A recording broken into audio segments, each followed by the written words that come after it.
Sure.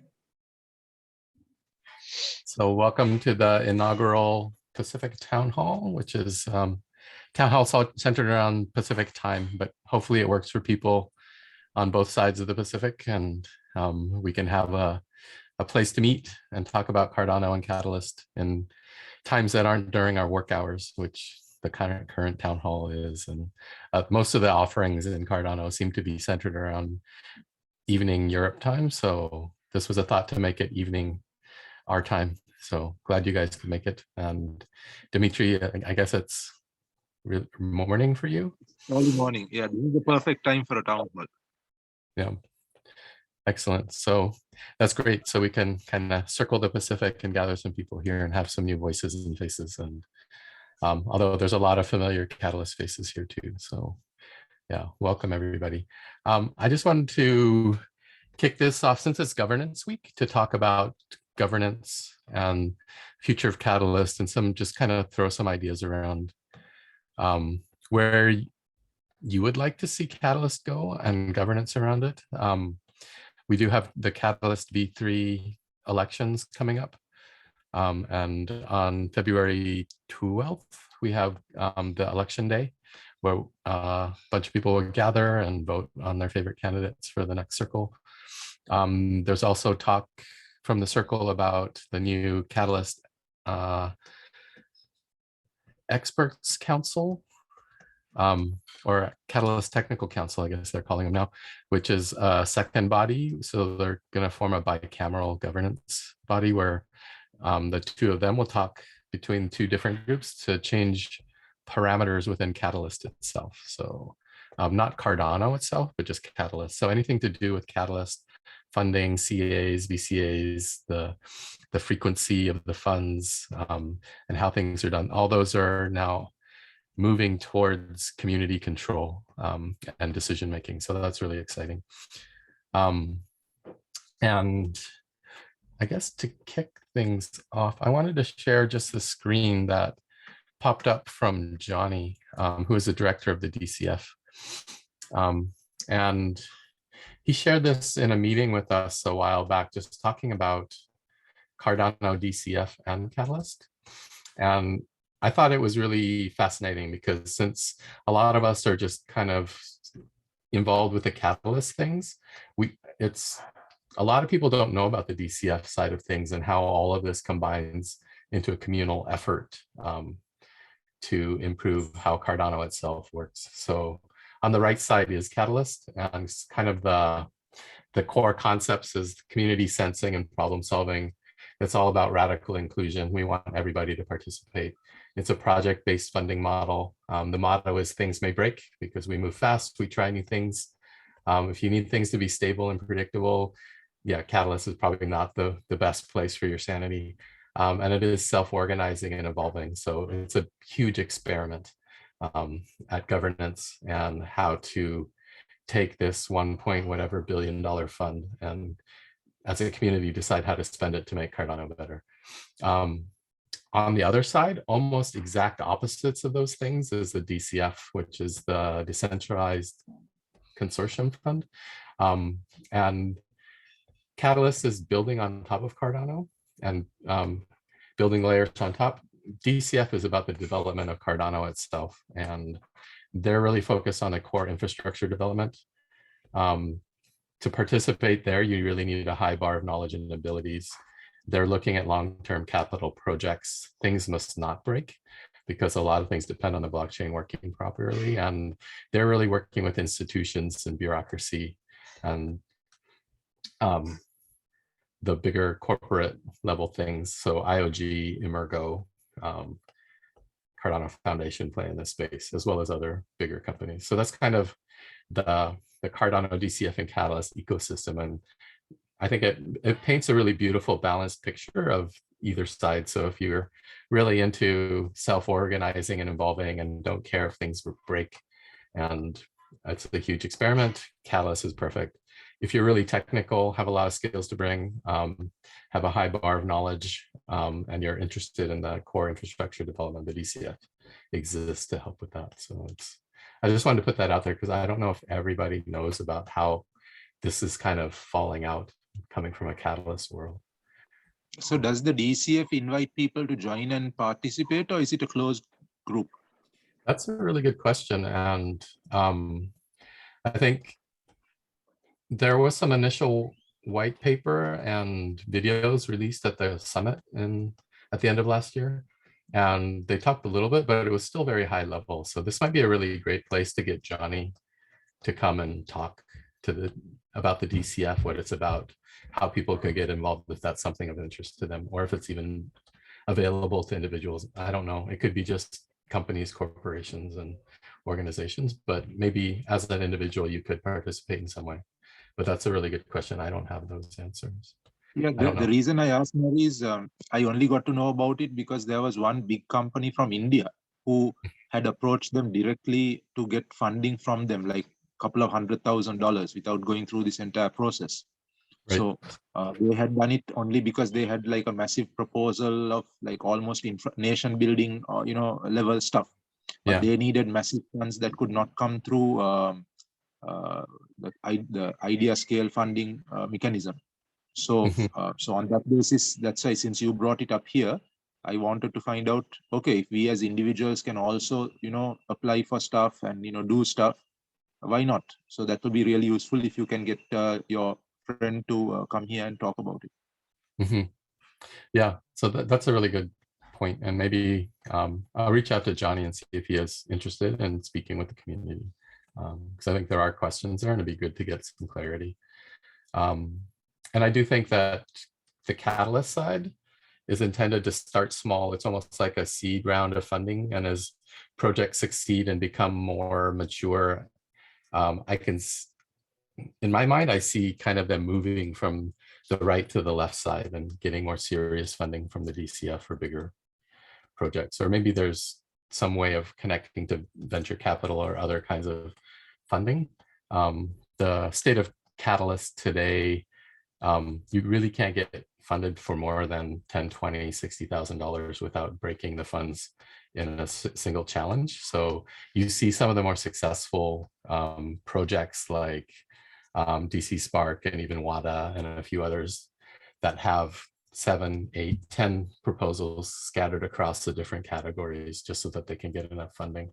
And that seems to me like it's going to become an issue as we get bigger and more successful groups fighting for the same small funds. So I think that's it'd be interesting to know how DCF envisions itself helping there and transitioning these successful projects to that side. There is an intermediate level as well, Nori. My friends called it the C fund. Maybe that's what you're talking as CF. Maybe that's what that is. I'm not sure. Because Yeah. it's the Catalyst idea scale, then it's the C fund, and then it's the DCF. That's what he told me. Mm-hmm. And is the C fund Emergo's fund? I know they have like a $200 million venture capital fund as well. No idea, but that was like the intermediate level he spoke about before going for the DCF. So what he said was, we have already applied and got favorable response for DCF, but we are definitely going for seed fund immediately. Sorry, C fund. And also we have put our proposals in at idea scale level to see whether we'll get any funding from there. But the reason being that they had to wait for 6 months before going for C fund or something like that. So rather than just hang around for 6 months, they thought, okay, might as well apply on idea scale and see whether we can get some of it through that mechanism. Yeah. I've heard that story from other companies. I know like that sounds very similar to DC Spark themselves, where they have a bunch of Catalyst projects, but they also got venture capital funding as well. So they're kind of trying to build out as best they can with the resources available. And I think it'd be really interesting for the community to see all the options, where Catalyst is kind of the experimental small scale, but where do you go after that? And what's the maturity funnel to grow your project from this little tiny seed into something that's really big and can get to the DCF? I'm going to stop sharing here and open up the floor for any conversation. I just wanted to kind of use that to set the stage for some of the stuff that I've been thinking about. Is we have Catalyst, we have the DCF, there's a whole bunch of other things, Emergo, Cardano Foundation. So where does governance for you all fit in? as kind of individuals. And I know there's a number of different projects here as well.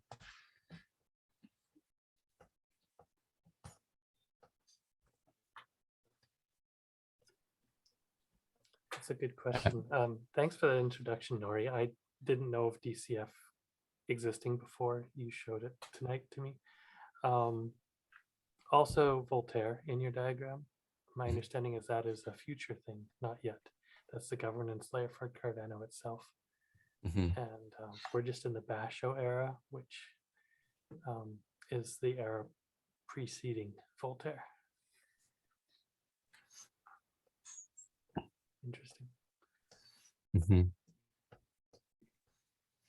I find it absolutely fascinating that you can join a community and somebody gives you millions of dollars to decide what to do with, to figure it out. You know, that to me kind of blows my mind when I think what we're in, and you know, the commitment of Cardano to community and to ground up solutions. Yeah, I would have never thought something like this existed. Mm-hmm. And it's not just a couple million here and there. I mean, the treasury has like over $1 billion in it. That's significant. And yeah. And is all this happening through just people exchanging ADA with each other? Because since there's no smart contracts, I'm presuming there is no business per se, or is there actually business going on which they're charging fees for? Yeah, so a small portion of every transaction on the blockchain goes to the treasury. I mean, a part of it also goes to reward delegators and stake pools, but there's also a treasury component. So the treasury is replenished from the transactions that happen on the blockchain, as far as I understand. I'm not sure if it was buying and selling of ADA, that is on like ADA to ETH or ADA to Bitcoin or something. Those transactions is what you're talking, or are they actually business transactions going on? It's Like, anytime there's a blockchain transaction. So it's nominally ADA to ADA, but it could be NFTs being transferred between wallets or other tokens. And if you look at the blockchain transaction volume right now, Cardano recently over the last month has exceeded Ethereum in transaction volume. So it's actually not a ghost chain. It's being heavily used for a number of different things. Yeah, especially since a couple of DEXs have become online recently, especially SundaeSwap made a huge difference, and that involves smart contracts which generate a higher fee than a regular transaction from one coin to another, or just from one wallet to the other. So that's one source, and there's also still we're expanding the monetary base, so there's more ADA being minted, and part of that goes to funding the catalyst as well. Right. So yeah, if you look on the exchanges, there's 34 billion ADA in circulation, and there's a total of 45 billion eventually. So it's continuously increasing a bit every time. I did see that we have 990 plus smart contracts deployed on the chain right now, and they're expecting 1,000 within the next week or two. It's been growing since it was released, and I don't know. I didn't look at what they compared it to, but they said it was good. Yeah, it's amazing. Yeah, the system is awesome. I think what Melanie was just mentioning is unprecedented. I have never seen something like this, and it's really powering a lot of people and different visions and a lot of diversity of projects and of priorities, and what Catalyst is about is still, I mean, there's a guidance, but still everyone interprets it as per their own worldview. So that makes it very rich.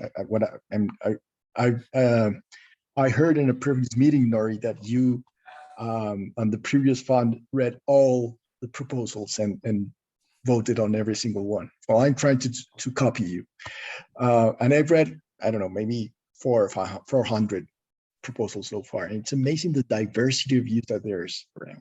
It's crazy. Yeah, it really gets you into all the different diversity of proposals. That's one thing that stood out for me too. It did take a long time to do that, but I don't know if I can have the energy to do it because that was 800 proposals and now we have over 1,000, right? Yeah, I don't think I'm going to get there, but still, it's a good exercise. Yeah, but that's a good question though. Is like, I think we're right at the cusp where that's still possible, but as Catalyst grows and we have 2,000, 3,000, 5,000 proposals, eventually we're going to have to start relying on, as much as I hate it, like Rick's pick list, those kind of things need to happen. So you have these trusted parties telling you this is good or this is bad. Or who is this Rick? I'm curious. Rick McCracken. Maybe he's not a bad guy in general. I mean, he gets criticism for running the whole argument against having multiple stake pools per owner. But he was a very early community champion. He was one of the first people I learned about Cardano from online. And I think he was, whatever. So the issue was that he made his pick list saying, I think if you don't have time to read all proposals, here's what I would do. Here's where the fund aid challenge setting ones I would vote for, not the other ones. And he's coming from the point of view that Cardano is still lagging a lot in its technical scalability, its developer ecosystem. So he's like, before we go into like special interest funds like Cardano for Climate, we should be voting for developer ecosystem stuff. And that was his thing. He's a very direct communicator and he's got his own style. And then IOG presented his point of view as the only one, and that created the issue that if you were at the meeting today, that was Dor was talking about. So sorry, I just jumped in there, but that's Rick. So he's got quite an active Twitter following because he was one of the early SBOs. Like, I remember the first time I saw Rick was like, he was actually going around trying to buy a pizza with ADA. Like, this was like a year and a half ago, like where nobody even, barely anybody knew about Ethereum, let alone ADA, right? And he eventually did it. He got some guy, like it was really funny. And I was like, this guy's cool. He's making an effort. Like he was really been championing. So I think his interest is in the right place as far as promoting Cardano. But this is the thing, like it's decentralized anarchy, right? Like it's everybody gets a voice. The question now is like, why are some voices louder than others? Because he's got a Twitter following and because he's been there all along, does his voice matter more than others now? And that's, I think that was really good. I watched the Catalyst Circle meeting from you guys last week, and Matthias's point, again, Matthias goes the other direction, in my opinion, but like he makes a valid point. Like, people are being silenced, and so did James from Gimbal Out. He made a good YouTube post about it. So yeah, lots of interesting things. Sorry, I'm just kind of I don't know if I jumped in front of somebody here if we're even talking about this stuff, but it to me seems like we're talking about governance, right? So no, I mean, it's fine. It's fine that he has an opinion. It's fine that he can state his opinion on Twitter. It's fine that a lot of people follow him. All that is fine. But what is not fine is that if IOG puts his, like you said, if IOG puts his one forward, that's not fine, because then they are picking one particular viewpoint, and then it's not democracy. It's more of a propaganda kind of a situation. It was a big mistake, and I think Dor admitted it, right? So that at least was good, and Melanie was really gracious in the way she reacted to that. Because I think Cardano for Climate is one of the victims of that whole thing, right? That was my first reaction online. Exactly.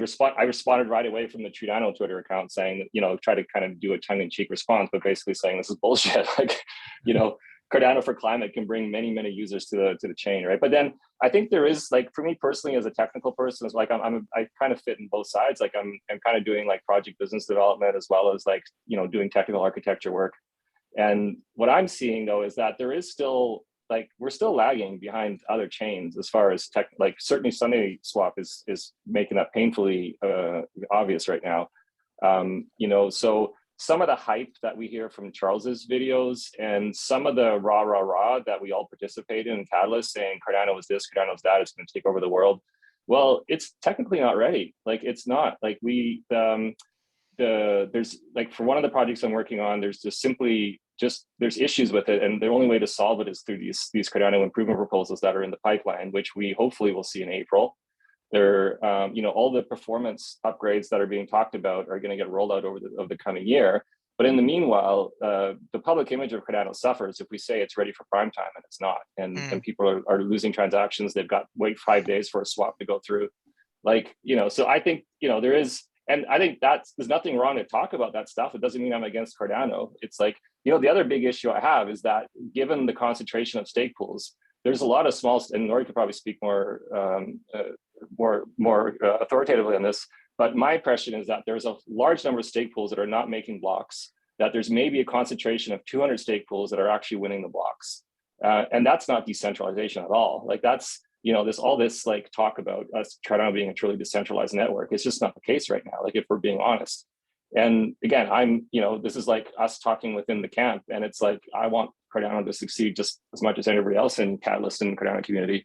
But I also think we need more reality checks. Like, and when people say those things, they should also not be attacked for telling the truth.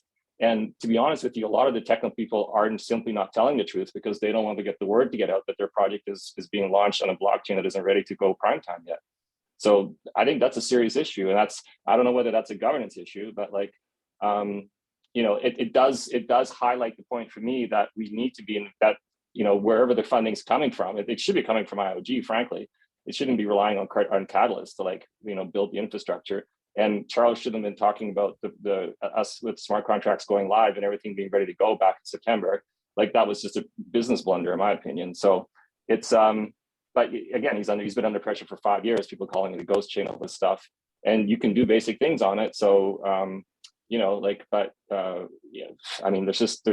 I won't rant on any further. But I'm conflicted. Like, and then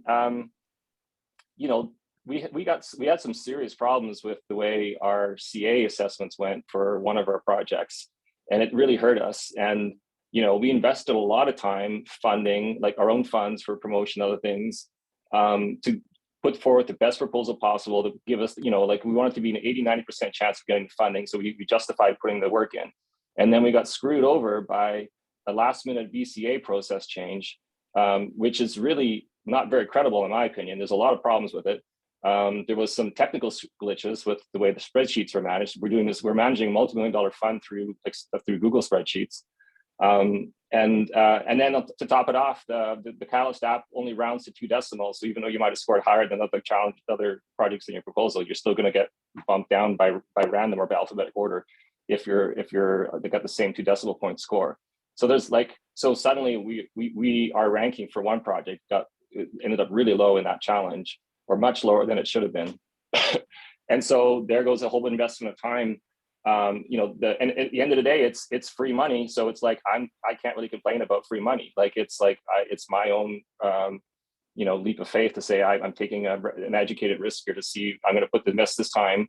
So I don't really have anything to complain about from that point of view, but I am complaining because I'm not complaining, but I want to point out issues to say we need to resolve this if this is going to be a credible, decentralized community where people have faith in the process. And if we want to keep scaling, we got to solve these really fundamental core problems first. And my hat's off to you, Nori, and everybody else that's in the Catalyst circle, because I'm surprised that many people step forward to do it, because after all the turmoil of the last few weeks, I'm like, why would anybody want that job? Like, I hate conflict. I hate speaking up like I'm now. Like, I want people to like me. I don't like stirring the pot, but so I don't know anybody wants to step in the middle of that is very brave in my opinion. So anyway, that's my rant on governance. Thank you. Thanks for coming to my TED Talk.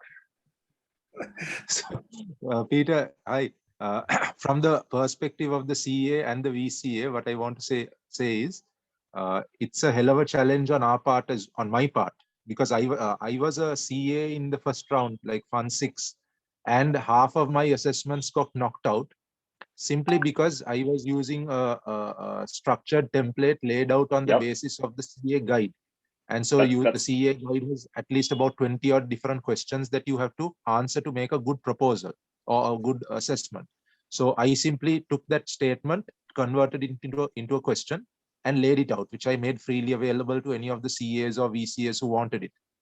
And before the Fund 6, before doing the assessments, several of the VCAs said, hey, this is a great idea to make your thoughts structured, because every proposal is different. To read everything and think of it from scratch is very difficult. So if you apply that CA guide to to the proposal, it becomes much easier to figure out whether this is a good proposal or not good proposal. So even if the tech, and actually I didn't even have time to get into the whole technical depths and integrations and those big technical areas. I dealt with things that I knew. So no one could say I was dealing with a technical area which I didn't understand. So I dealt with things like the multilingual resources, the community events, the catalyst onboarding stuff to do with marketing and business development kind of thing. But even with that, what I found was that even though I had applied that template and I had given reasons, so if it was your proposal, I would have said, I like this because he has laid out these things. He has got his LinkedIn profiles, he's got his FB profiles, so on and so forth. So I'd give reasoning for why I gave you a good rating on feasibility, for example. So even with all that, I found that in Fund 6, many of the VCs simply refused to read that. And they had simply cut me off because it was too detailed for them. So I didn't like that. I didn't like that as a CA at all, because I spent about time doing 120 proposals in that 1 week, day and night, literally day and night. I slept about 3 or 4 hours. And after all that, half of it got cut out. Simply what happened was the CAs, the VCAs who liked the kind of template voted up, the guys who didn't like the template voted down, and the guys who didn't like it didn't bother to read it.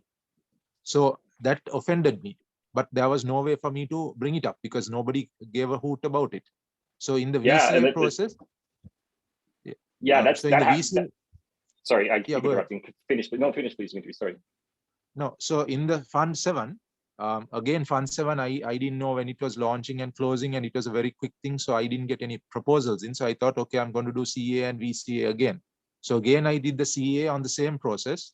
And again, then after that, there turned out to be multiple template users who were simply saying, for example, instead of saying the Cardano project has a good team because we have A, B, and C who is skilled in this, they have their LinkedIn profiles, they will simply say the Cardano profile is good because they have a good team.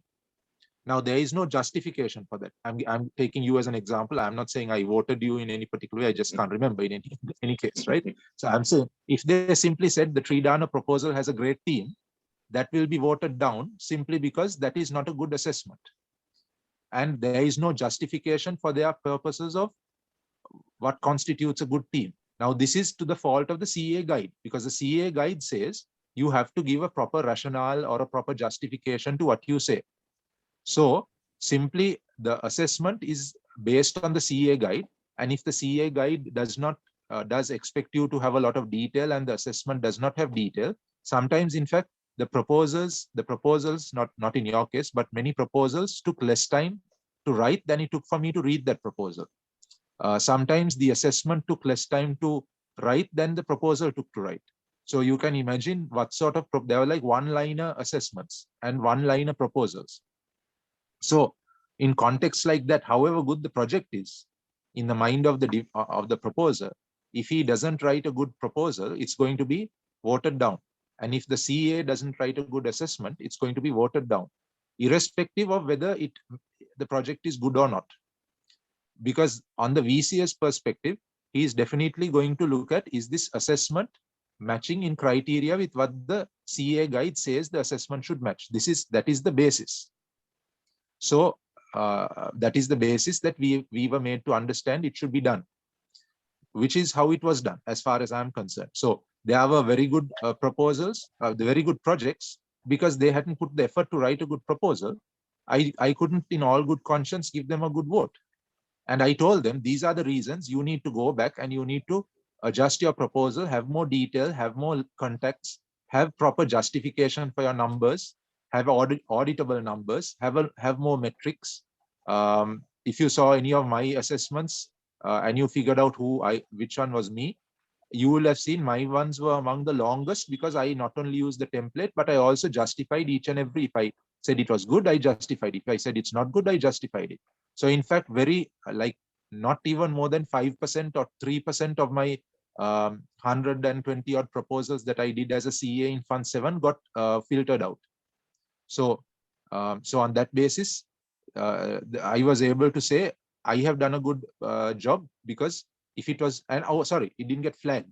None of them got flagged. So any of my proposals, none of them got flagged. So if the proposer didn't agree with my standpoint, good or bad, particularly the bad ones. If I'd given a bad one and he didn't flag it, that means he still agrees with it.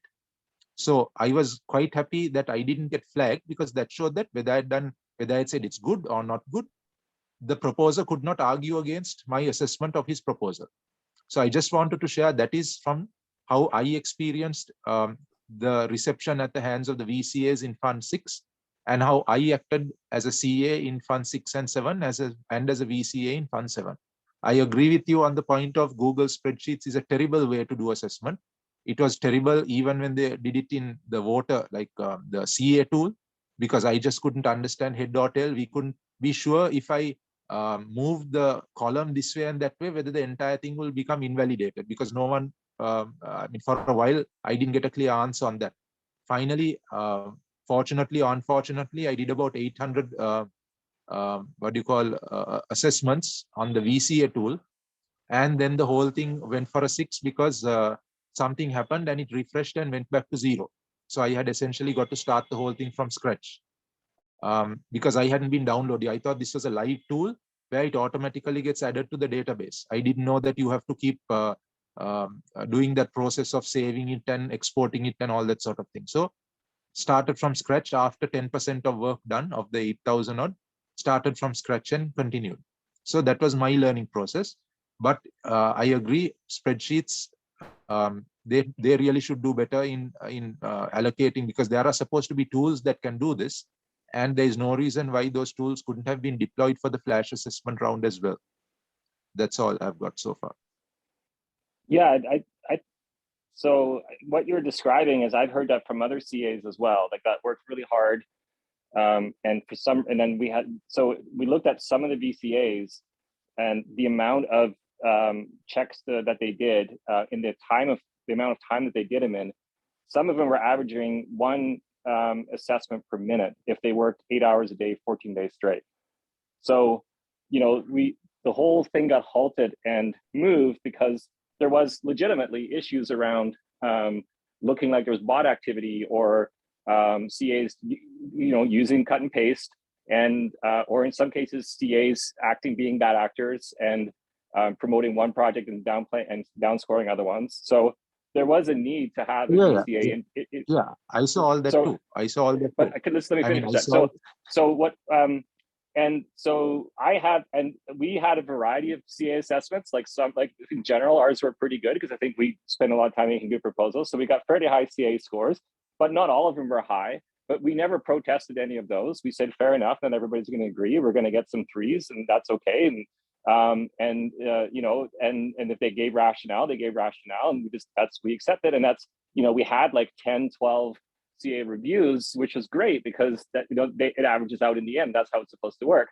But then in that final sweep, suddenly we had a whole, just exactly for what you said, some VCAs that they just eliminated like detailed CA reviews like you did, and without there's no rationale for why they rejected them. But they suddenly rejected all these like high scoring reviews that gave perfectly valid rationale for why they gave us high scores, just in the way that you described they should be doing. And there's no recourse for us to say that was a mistake. I realize we can't keep having rounds and rounds and rounds of auditing and like complaining. We have to draw the line somewhere and go to voting. But the way it was handled was not. And there's a real question, in my opinion, about the credibility of how that VCA round was handled. And a lot of CAs got shafted. A lot of proposers got shafted in the process.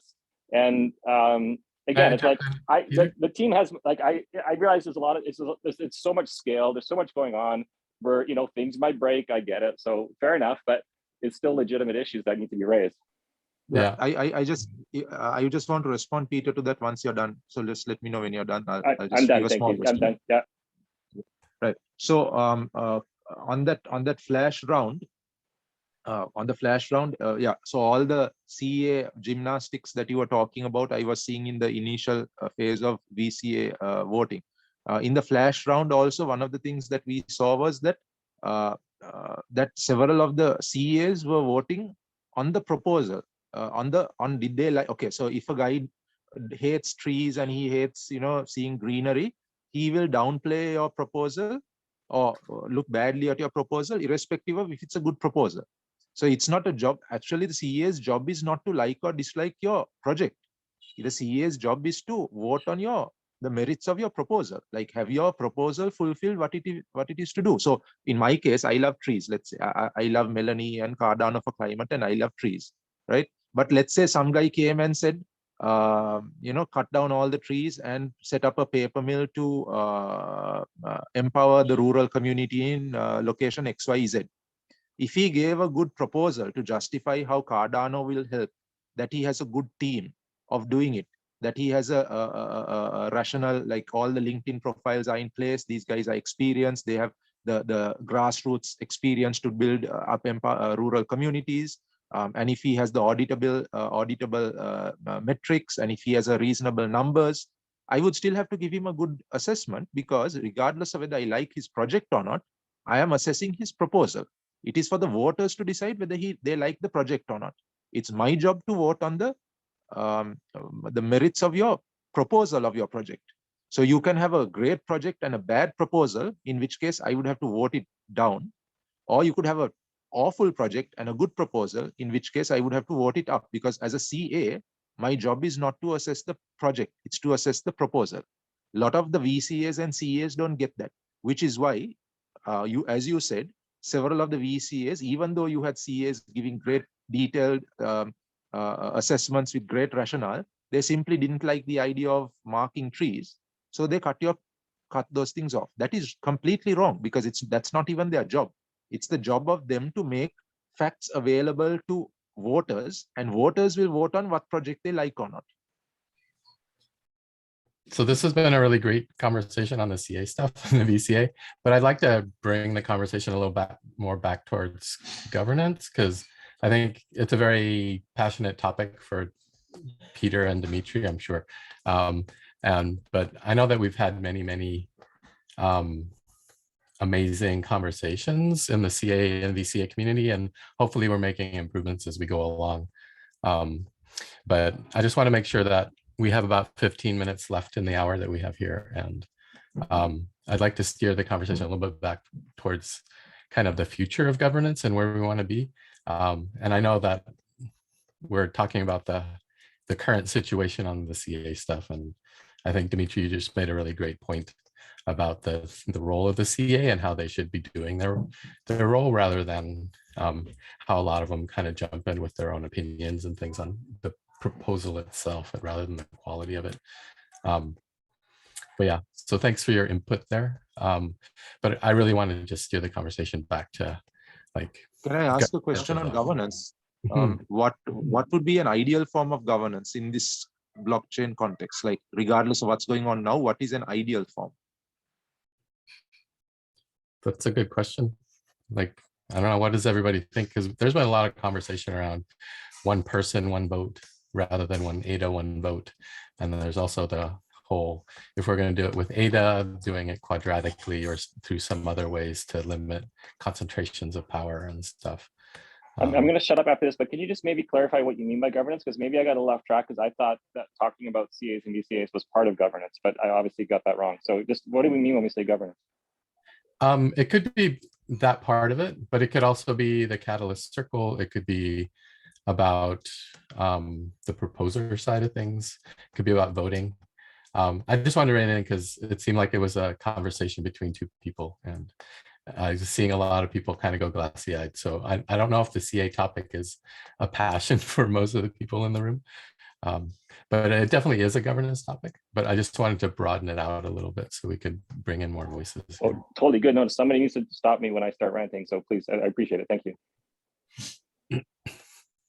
So I think have a it's good. question. What would help me? Oh, sorry, Brian. What would help me in Catalyst is what is the, as bad as the map is in Cardano and what that means. I'd love to see the roadmap for Catalyst. Where's Catalyst in a year? You know, I really feel like it's an incubator, but I really feel like it should wind down and let the seeds it's sown take over the environment at some point. I'd like to, and maybe there is one that I could see, but I think I don't have that many problems with Catalyst. I think it's been a bold experiment, but shoot, we had 1,200 proposals in a 6-week proposal window. That's impressive, and I don't know how many thousands of people have hopped in to partake in that. And so sure, there's issues, and we're dealing with them in this collaborative way, and voices are heard, and I mean, nothing's painless, I think it's going good. I think it helped to see where it ends,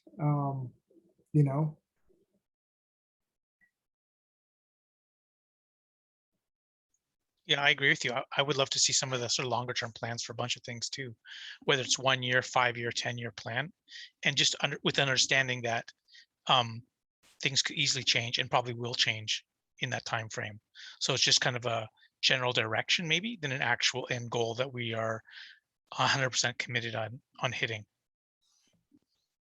Yeah, I think it would be nice. Like, I participate in Catalyst Circle and a bunch of other things, and I haven't ever seen a Voltaire roadmap per se. It seems to be very played close to Door's chest, and things pop out like the Catalyst Technical Council and bicameral model is next, and I don't think that just popped out of thin air. They must be thinking about it and saying, okay, here's how we kind of want to go, but I haven't seen it shared with the community. And that's a really good point. I would love to see something shared just so that we can see where we're going. So can we not ask for it? I mean, if we need it and we know we need it and we want to see it, and you recognize there's a trend of these guys keeping things very close to the chest. And usually when people keep things close to the chest, there are other motives, good or bad, right? At least if we are the community and we say we are doing it, we are community, then we should, if we want it, we should ask for it. Yeah, I think that's a really good point. And worst case, they'll come back and say, we haven't shared it because we don't know. They could also say we haven't shared it because we don't want to share it right now. You're not ready for it. Yeah. Well, I think to me, that's the elephant in the room as we talk about decentralizing and governance. Where do these entities that do govern us and do control us right now, where do they go away? Where do they end up? I don't know. To me, yeah, they're part and parcel of the same thing. As we talk about all kinds of different shared responsibilities and stuff, we have to see these entities controlling it, and it's all layers. We have to see them map themselves out, for lack of a better word. Look at that. Nori had an elephant in the room just for that. Yep. Awesome. Jose, you had your mic off for a little bit, and Brian, you had it off. I watched. And did you have something to say? Yeah, not really a position or a proposal, just a couple of thoughts that came to my mind while I was listening, and on the last few weeks that I've been watching the Telegram going on and the Discord and everyone talking about how the SPOs are so centralizing the validation and concentrating the economic proceeds of that, and really cutting off any opportunity for a small SPO to come up. There's more than 3,000. Really, it's not viable for most of them. I think that there's also close to 40% of the SPOs that are not minting blocks. 70% of the ADA is delegated, but only 30% of the wallets are delegated. So that talks a lot about concentration, which, of course, if you want to have radical decentralization or radical decentralization, there's a few things that are, it's a good exercise, but there's some things that I think the experiment has to bear in mind while moving forward. One of them is, well, this has grown up initially around the technical community, initially, especially a technical savvy community. And it takes some degree of knowledge. For instance, you have to speak English if you want to belong, if you want to participate. So that leaves out most of the humanity. But we will get there eventually. but still, we went over the technical hurdle, and now we see other people that are not technical moving on with proposals and trying to chip in and helping. But I really think that there's a challenge regarding having really more diversity within the community, and more hearing voices that are not naturally easily participate, that don't participate easily. Even I have a fairly good English. It's not perfect, and even I have a problem redacting. I'm also a CA, so redacting assessments is a challenge. Getting my assessments to be good enough for a VCA to approve them is not easy, just because of the language. So I think that there's an unconscious hurdle that we are not making conscious, and we're not realizing that we have there, and therefore the centralization goes culturally. Is what I've been trying to say all along. Communities like Latin America is coming up. Africa has come a long way. But still, what you see is that it's only a very small elite of the African community participating, and a very small elite of the Latin American community participating. And when you see the map of SPOs around the world, the 3,000 SPOs that there are in the world, I think in Latin America, there's only 30 or something like that, 30 to 50. So when you translate that into that's the whole Cardano ecosystem. When you come into Catalyst, most of the voices are either American or European, and that's not a bad thing. I think that's great that that's the community that's helping to move forward the project. But still, it's more difficult to have 500 ADA, which is the minimum required to vote. It's very much harder for an African citizen or for a Latin American citizen to get hold of 500 ADA, because it represents a much larger proportion of their income than it does for someone in a richer country. So I think that those are hurdles that we need to bear in mind going forward. I don't really have a solution, but I don't see that it's being spoken that much about. Well, these are communities on the fringe, and we become the bridges for them. Because you speak the two languages, you become the bridge, and for my lack of other languages, I'm constantly amazed when somebody who doesn't speak English as a first language comes in and explains themselves, and we need to slow down and be patient and connect. You mentioned two ways of voting, Nori. One person, one vote, and ADA base, but there's also the third that Felix brought up. And I'd like to pursue that more than anything. And that would be, if we're voting, we've failed to collaborate. We've failed to reach consensus. We've failed to hear every single voice. So maybe we need to start getting smaller, in smaller groups. Because I know when you get into town hall and there's 150 people, there's no way you can talk. But we get so big, and then we break up into little groups, and every voice is heard. And then we come back together with some sort of resolution, some sort of consensus, and we go, this is how we move forward. Yeah, that's a really good point, Melanie. Thanks. And thanks everybody for sharing. We're getting really close to the end of our hour here. And I know we have 8 people that showed up tonight. That's a nice little start. Our current plan, just kind of talking with some of the people before we started, was maybe trying to hold these every other week. Would that be of interest? to those of you who showed up as a space to talk and do something. So there's a video that's been making around recently on YouTube. I just posted, oh wait, I sent that to the wrong person. To a YouTube video called Line Goes Up.